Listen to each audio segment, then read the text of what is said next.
Assalamualaikum warahmatullahi wabarakatuh dan selamat malam. Perkenalkan, nama saya Wada Ramadhani. Kali ini saya akan mempresentasikan proposal penelitian saya yang berjudul pengaruh pencemaran logam timbal dan logam merkuri pada embrio ikan nila Danau Mawang, Kabupaten Goa, Sulawesi Selatan.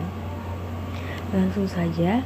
Jadi penelitian ini bertempat di Danau Mawang yang merupakan salah satu danau buatan yang berada di Kelurahan Mawang, Kabupaten Goa, Sulawesi Selatan. Perairan Danau Mawang ini diduga sudah tercemar oleh logam pada ekosistem yang diketahui dengan menentukan konsentrasi logam pada air dan biota.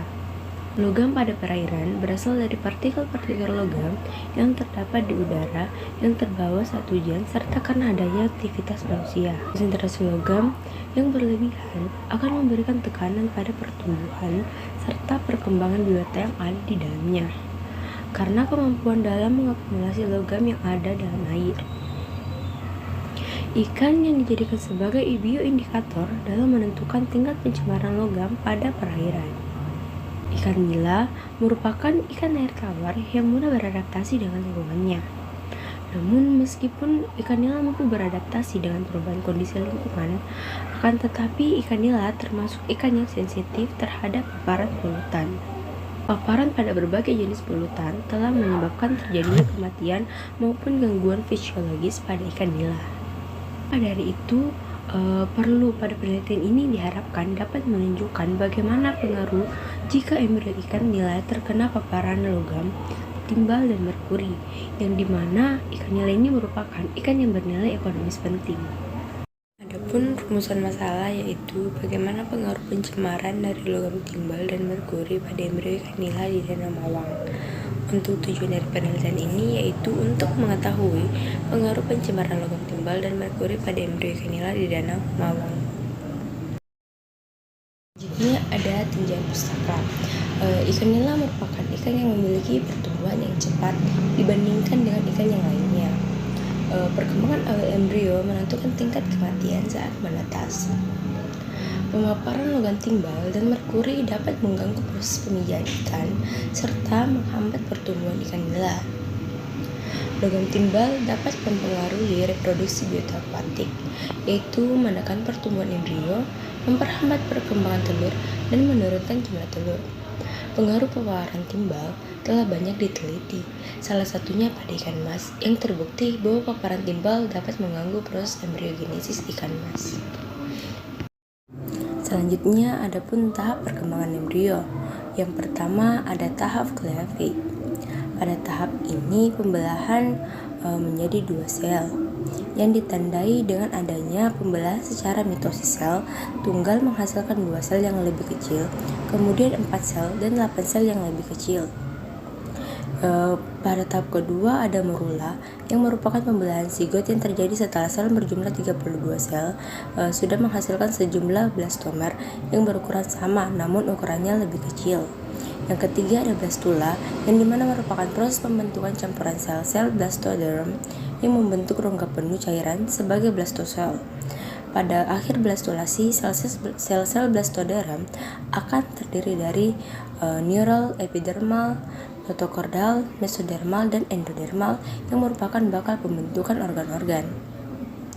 Yang keempat ada gastrulasi, adalah proses perkembangan embrio yang dimana sel bakal organ yang telah terbentuk pada stadia blastula mengalami perkembangan yang lebih lanjut. Pada perkembangan sel, bakal organ ada 2 yaitu epiboli dan emboboli. Pada stadium gastrula ini merupakan proses pembentukan ketiga daun kecamba yaitu ektoderm, mesoderm, dan endoderm. Kemudian pada tahap yang kelima ada organogenesis yang akan terjadi pembentukan bakal kepala dan ekor, ruas-ruas tulang belakang, bakal mata, jantung, dan organ lainnya. Pada fase ini menunjukkan adanya pergerakan dari embrio karena pertama panjangnya bagian ekor dan mulai terlepas dari kuning telur serta terdeteksi jantung yang sudah mulai aktif. Pada akhir dari organogenesis yaitu embrio akan menetas menjadi larva.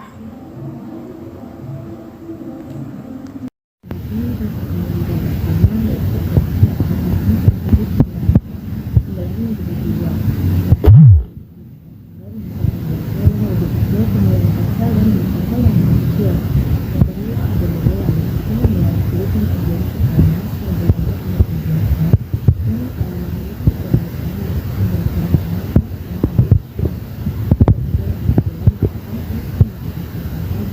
memberikan dan akan membantu masa penampilan tugas yang akan yaitu tulis pelaksanaan video misalkan terbentuk metode dikirim yang lanjut tentunya ada organisasi bisa menjadi dan stasiun melakukan berpendapat dengan media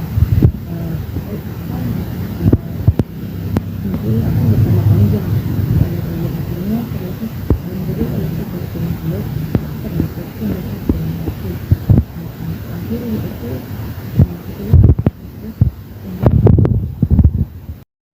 Pada penelitian ini, metode yang akan dilakukan yaitu metode purposive, yang dimana merupakan teknik pengambilan sampel populasi yang dipilih tidak dilakukan secara acak dan bisa lebih kecil, yang artinya untuk mewakili secara logis saja.